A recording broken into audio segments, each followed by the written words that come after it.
आपकी आवाज।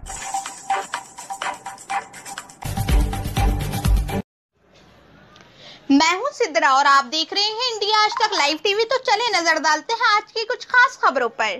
कोरोना के इलाज के लिए मुख्यमंत्री अरविंद केजरीवाल ने प्लाज्मा थेरेपी शुरू किया। देश में ये पहली बार होगा। सबको नमस्कार। आज से दिल्ली में प्लाज्मा बैंक शुरू हो रहा है। कोरोना के इलाज के लिए ये शायद देश का पहला प्लाज्मा बैंक है। अभी तक लोगों को प्लाज्मा लेने में काफ़ी दिक्कत हो रही थी और दिल्ली में सुनने में आ रहा था कि लोग काफ़ी अफरा तफरी मची हुई है दिल्ली के अंदर। इस प्लाज्मा बैंक के बन जाने से उम्मीद करते हैं कि ये दिक्कत लोगों की दूर होगी। लेकिन ये प्लाज्मा बैंक तभी सफल होगा जब लोग आगे आके प्लाज्मा डोनेट करेंगे। अगर प्लाज्मा डोनेट नहीं करेंगे तो आगे प्लाज्मा दिया कैसे जा सकेगा। तो सबसे ज़्यादा ज़रूरी है कि ज़्यादा से ज़्यादा जो लोग ठीक हो गए हैं कोरोना से, वो ज़्यादा से ज़्यादा लोग सामने आएं और प्लाज्मा डोनेट करें। इसकी एलिजिबिलिटी बड़ी सख्त है। कौन लोग प्लाज्मा दे सकते हैं? सबसे पहले तो आपको कोरोना हुआ होना चाहिए, बीमारी हुई हो, आप बीमारी से ठीक हो गए हो और आपको ठीक हुए कम से कम 14 दिन हो गए हो। आपकी उम्र 18 से 60 साल के बीच में होनी चाहिए। आपका वजन 50 किलो से कम नहीं होना चाहिए।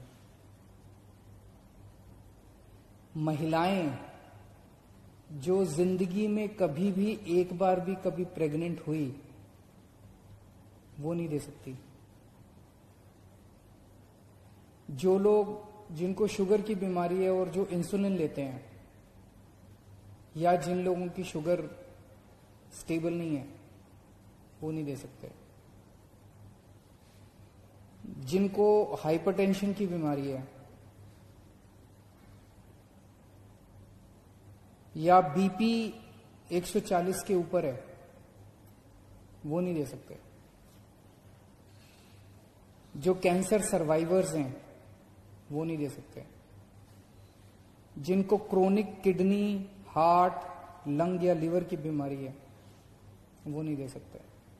सो अपने पास ये अगर सारे लोगों को हटा दें तो, और कोरोना से जो अभी तक, वैसे तो कोरोना से दिल्ली में 58,000 लोग ठीक हुए, लेकिन 58,000 लोग तो कल तक ठीक हुए।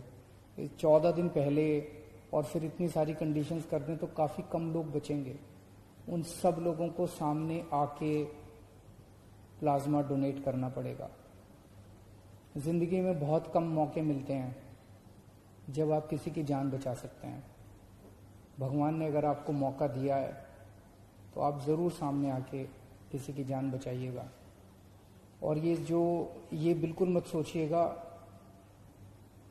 खून देने में फिर भी थोड़ी बहुत हो सकती है कमजोरी आए, प्लाज्मा देने में जरा सी भी कमजोरी नहीं आती, बिल्कुल कमजोरी नहीं आती है। बहुत ही सेफ है, बहुत ही सिंपल है।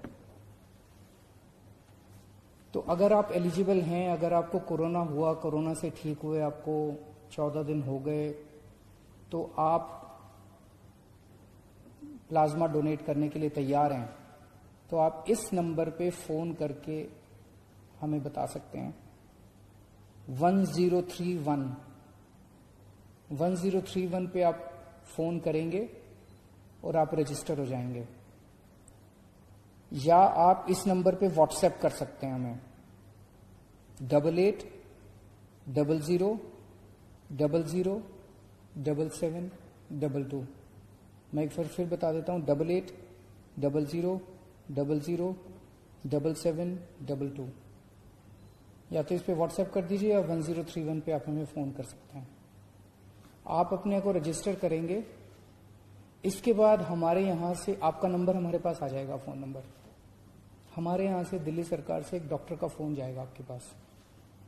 वो आपसे फ़ोन पे बात करेंगे और आपकी एलिजिबिलिटी कि आप एलिजिबल हैं, आपसे बातचीत से वो निश्चित करने की कोशिश करेंगे कि आप सारे पैरामीटर पे एलिजिबल हैं कि नहीं है। अगर आप एलिजिबल हैं तो आपकी सुविधा के हिसाब से आपको प्लाज्मा डोनेट करने का टाइम आपके साथ फिक्स कर लिया जाएगा। ILBS अस्पताल है दिल्ली सरकार का, जहां पे प्लाज्मा बैंक बनाया जा रहा है। जो टाइम होगा उसके हिसाब से आपके घर पे या तो गाड़ी भेज दी जाएगी, या अगर आप अपनी गाड़ी से अपनी टैक्सी से आना चाहें तो आपको उसका पैसा रिम्बर्स कर दिया जाएगा। आप जब वहां पे पहुंचेंगे ILBS में तो आपके बेसिक कुछ टेस्ट्स वहां पे किए जाएंगे और उसके बाद आपका प्लाज्मा लिया जाएगा। प्लाज्मा लेने में 45 मिनट से 1 घंटा लगता है बस, और कुछ नहीं है। और फिर एक आपको गौरव पत्र दिया जाएगा कि आपने समाज के लिए कंट्रीब्यूट किया, इसके लिए बहुत बहुत शुक्रिया। तो इतनी छोटी सी, इतनी सिंपल सी प्रक्रिया है। जो लोग प्लाज्मा लेना चाहते हैं, जिनके मरीज हैं अस्पतालों के अंदर और डॉक्टर कहता है कि इसको प्लाज्मा चढ़ाना है, आप प्लीज सीधे फोन मत कीजिएगा। 1031 पे आप फोन मत कीजिएगा। जिसको प्लाज्मा चाहिए वो फोन नहीं करेगा। ये व्हाट्सएप नंबर जो दिया, जिसको प्लाज्मा चाहिए वो नहीं फोन करेगा। जिसको प्लाज्मा चाहिए उनको डॉक्टर प्रिस्क्राइब करेंगे और वो हॉस्पिटल ILBS से संपर्क करेगा और हॉस्पिटल को डॉक्टर की प्रिस्क्रिप्शन के बेसिस पे प्लाज्मा डोनेट किया जाएगा।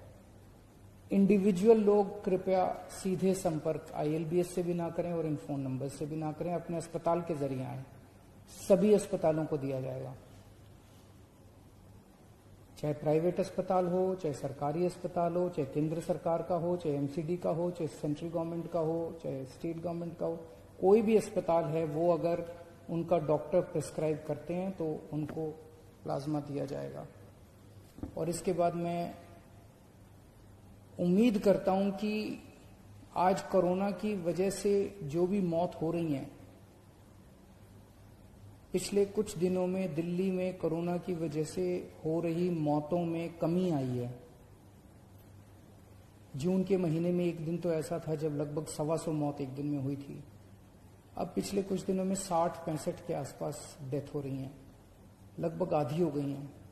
लेकिन अभी इसको अपने को और भी कम करना है। अभी कोरोना की वैक्सीन नहीं आई है। जब तक वैक्सीन नहीं आती तब तक प्लाज्मा मददगार साबित होगा। मैं ये नहीं दावा कर रहा कि प्लाज्मा से कोरोना की सारी मौत रुक जाएंगी, पर इतनी जरूर हम सब लोग उम्मीद करते हैं कि कोरोना से हो रही मौत में कमी आएगी और लोग अच्छे होके, स्वस्थ होके अपने घर लौटेंगे। देश के अन्य भागों में मैंने सुना है, महाराष्ट्र के अंदर बहुत बड़े स्केल पे प्लाज्मा थेरेपी के ट्रायल शुरू हुए हैं। बहुत खुशी की बात है। मैंने सुना है 1-2 राज्य और इसी तरह से प्लाज्मा बैंक बनाने जा रहे हैं। बहुत खुशी की बात है, क्योंकि एक ऐसी बीमारी है जिसमें सब लोगों को एक दूसरे से सीखने की जरूरत है। हम लोग भी सीखना चाहेंगे कि देखना चाहेंगे कि महाराष्ट्र के क्या एक्सपीरियंसेस, अनुभव होते हैं। महाराष्ट्र की सरकार को बधाई देना चाहते हैं जो उन्होंने ये शुरू किया। दूसरे अन्य राज्य जो भी ये शुरू कर रहे हैं उन सबको हम बधाई देना चाहते हैं और उनके जो एक्सपीरियंसेस होंगे उनको हम उनसे सीखेंगे। हमारे जो एक्सपीरियंसेस होंगे उनसे वो लोग सीखेंगे। इसमें जैसे मैंने शुरू में कहा था, सबसे इम्पोर्टेंट है कि जितने लोग कोरोना से ठीक हो गए और जो एलिजिबल हैं, एक आदमी डोनेट करे। इसमें हमें मीडिया के सहयोग की जरूरत पड़ेगी। सारे मीडिया से उम्मीद है, हाथ जोड़ के उम्मीद है कि आप इस पे जबरदस्त कैंपेन चलाइए। जो लोगों की गलतफहमियां